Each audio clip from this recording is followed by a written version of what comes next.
আমি কয়েকটা সলিউশন বলছি ভাই আমার আমার জ্ঞানের আলোকে। আমি বলছি না যে আমার এই মতবাদ বা এই জ্ঞানটাকে আপনাকে মেনে নিতে হবে, আমি এটা বলছি না।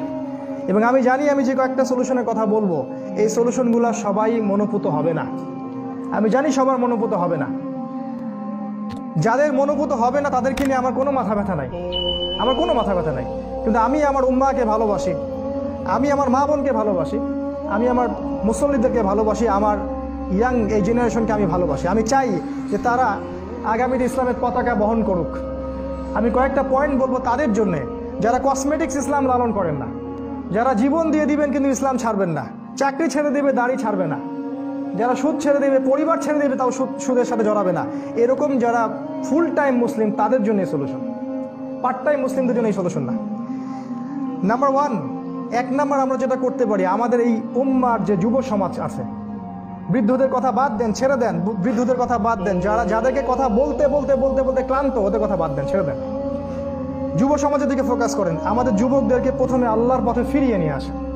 ওদের সামনে মাযহাবি ইস্যু দাঁড় করাবেন না, সংগঠনের ইস্যু দাঁড় করাবেন না, ওদেরকে আল্লাহর দিকে নিয়ে আসেন, ওদেরকে মসজিদের দিকে নিয়ে আসেন, ওদের মধ্যে ঈমানের আলো জাগানোর চেষ্টা করেন। সেটা কিভাবে করবেন স্কলারদেরকে জিজ্ঞাসা করেন, স্কলারদেরকে জিজ্ঞাসা করেন কিভাবে করবেন।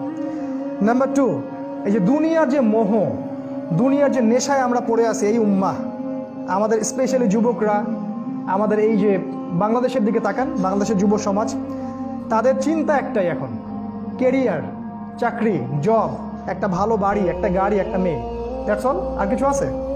এতটুকুই। ইভেন আমাদের যারা ইসলামিক লাইনে পড়াশোনা করেছেন তারাও এখন ওই লাইনে ঢুকছেন। এক ভাইকে জিজ্ঞাসা করলাম যে আপনি পেরেশান কেন ভাই? বলছে আমার চাকরি বাকরি হচ্ছে না, খুব পেরেশান।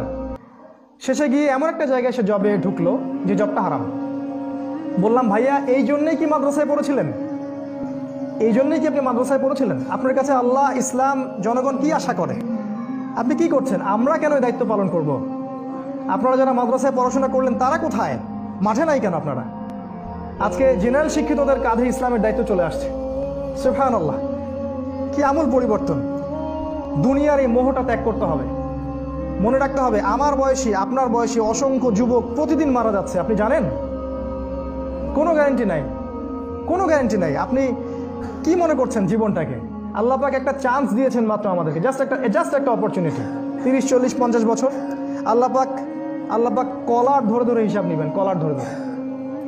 লা তুসআলুনা আনিন নাঈম, আল্লাহ পাক বলেছেন সূরা তাকাসুরের মধ্যে।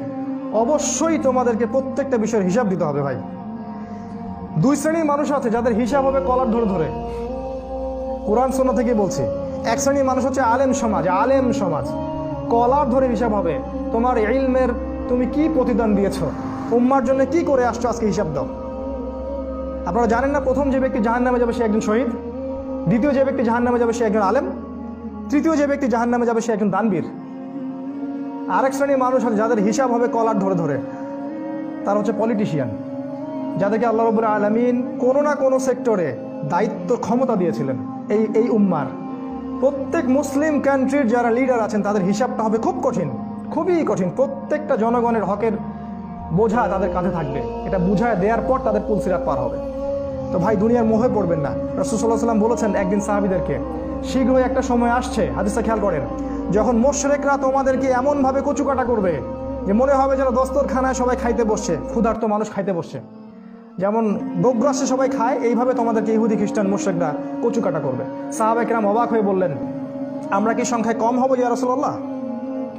আমরা কি ওই দিন সংখ্যায় কম হব? তিনি বলেছেন না, তোমরা সংখ্যায় কম হবে না, তোমরা হবে আবর্জনার মতো, সমুদ্রের ফেনার মতো, কিন্তু আবর্জনার মতো। তোমাদের ভিতরে দুইটা বিষয় ঢুকে যাবে যার ফলে তোমাদের এই করুণ পরিণতি হবে। সাহাবাগণ জিজ্ঞাসা করলেন কি সেই দুইটা বিষয়? তিনি বললেন একটা হচ্ছে আল ওয়াহান মানে দুনিয়ার মোহ এবং মৃত্যুর ভয়। তোমরা আল্লাহর পথে জীবন দিতে চাইবে না, হক কথা বলতেই চাইবে না, জীবন দেওয়া তো দূরের কথা, জীবন দেওয়া তো অনেক বড় স্টেজ, হক কথাটা বলতেও চাইবে না। আর একটা জিনিস তোমাদের ভিতরে ঢুকে যাবে, সেটা হলো দুনিয়ার মোহ। এই দুইটা বিষয় যখন তোমাদের ভিতরে ঢুকে যাবে তখন তোমাদের এই পরিণতি হবে। আল্লাহ পাক বোঝার তৌফিক দান করুন, আল্লাহুম্মা আমিন। আল্লাহর দিকে প্রত্যাবর্তন করুন হে মুমিন মুসলিম ভাই, এবং দুনিয়ার মোহকে ত্যাগ করুন। দুনিয়া যতটুকু দরকার অতটুকুতে সন্তুষ্ট থাকুন। আপনার যতটুকু আছে এর বেশি আপনি চাইতে যায়েন না। যদি 10,000 টাকায় আপনার পরিবার চলে যায়, 20,000 টাকার দিকে যাওয়ার দরকার নেই আপনার, ওই সময়টা আপনি দিনের পথে ব্যয় করেন। 3 নাম্বার আমাদের যেটা আমরা করতে হবে সেটা হলো ইলম অর্জন করতে হবে। স্পেশালি কোরআন সুন্নাহর ইলম তো অর্জন করতেই হবে, এর কোনো মা বাপ না, এটা করতেই হবে আপনাকে। তারপরেও আরও কিছু ইলম আপনার দরকার আছে, যেমন রাজনীতির জ্ঞান দরকার আছে, আপনার দর্শনের জ্ঞান দরকার আছে, আপনাকে পলিটিক্যাল সায়েন্স বুঝতে হবে, আপনাকে অর্থনীতি বুঝতে হবে। স্পেশালি এই আখিরুজ জামান সম্পর্কে আপনাকে জ্ঞান অর্জন করতে হবে। শেষ জামানায় কি হচ্ছে, কেন হচ্ছে, সামনে কি হবে, এটা আপনার ফুল কনসিয়াসনেস থাকতে হবে। আরেকটা বিষয়ের জ্ঞান খুব দরকার, সেটা হলো ওয়ার্ল্ড অ্যাফেয়ার্স। সারা ওয়ার্ল্ডের কোথায় কি হচ্ছে এটা প্রত্যেকটা যুবকের নখদর্পণে থাকা চাই। মাদ্রাসার এক ভাই বলছেন সিরিয়াতে অনেক ভাইকে হত্যা করা হচ্ছে। জিজ্ঞাসা করলাম সিরিয়ার রাজধানীর নাম কি, বলতে পারে না। চিন্তা করেন, তার মাথা ব্যথা আছে, সিরিয়াতে মানুষকে মারা হচ্ছে, কিন্তু সে বলতে পারে না সিরিয়ার রাজধানীর নাম কি। এই যদি হয় আমাদের এডুকেশন প্যাটার্ন, তাহলে এই উম্মাহকে দিয়ে আপনি কি আশা করতেছেন? ইলম অর্জন করতে হবে ভাই। 4 নাম্বার আসেন, ইলম অনুযায়ী আমল করতে হবে। যতক্ষণ পর্যন্ত জ্ঞান, আল্লাহর দিকে প্রত্যাবর্তন এবং আমলটা একসাথে আসবে না, ততক্ষণ পর্যন্ত ভিতরে ইমানের নূর আসে না। আর ইমানের নূর যতক্ষণ ভিতরে আসবে না, এই অন্ধকারাচ্ছন্ন হৃদয়ের মানুষগুলোকে দিয়ে আপনি দাওয়াত এবং জিহাদ আশা করতে পারেন, সম্ভব না। যখন ভিতরে লাইট আসবে, তখন কথার মধ্যে স্পিড আসবে, ভিতর থেকে কথাগুলো আসবে, তখন আপনি উম্মার ক্রন্দন দেখে কাঁদবেন, আপনার কাছে খারাপ লাগবে, কষ্ট হবে, আপনি রাত্রেবেলা চোখের পানি ফেলবেন, চিন্তা করবেন কি করা যায়। আর যদি এটা না থাকে, ইমান না থাকে, ইলম না থাকে এবং আমল না থাকে, তাহলে এগুলো নিয়ে আপনার কোনো মাথা ব্যথা হবে না। আপনি ক্যাটেলস বা গবাদি পশুর মতো জীবন লিড করবেন। আল্লাহ পাক সূরা আনআমের 179 নম্বর আয়াতে যেটা বলেছেন, উলাইকা কাল আনআম বাল হুম আদাল, তারা হচ্ছে জানোয়ারের মতো, বরং তার চেয়েও নিকৃষ্ট। 5 নাম্বার, ফ্যামিলি গঠন করতে হবে ভাই। ফ্যামিলি এমনভাবে গঠন করতে হবে যে আপনার স্ত্রী, আপনি যদি নাও থাকেন, আপনার স্ত্রী যেন আপনার সন্তানদেরকে মুজাহিদ করে গড়ে তুলতে পারে। আপনাকে এমন সন্তান জন্ম দিতে হবে, বেশি বেশি সন্তান নেন, ওইসব দাজ্জালের ঢোকা বাদ দেন, বেশি বেশি সন্তান নেন এবং প্রতিটা সন্তানকে এমনভাবে লালন পালন করেন, গড়ে তোলেন, আমরা যখন থাকবো না, ইনশাল্লাহ এরা যেন আল্লাহর পতাকা হাতে নিয়ে অগ্রগামী হতে পারে, এমনভাবে সন্তানকে মানুষ করেন।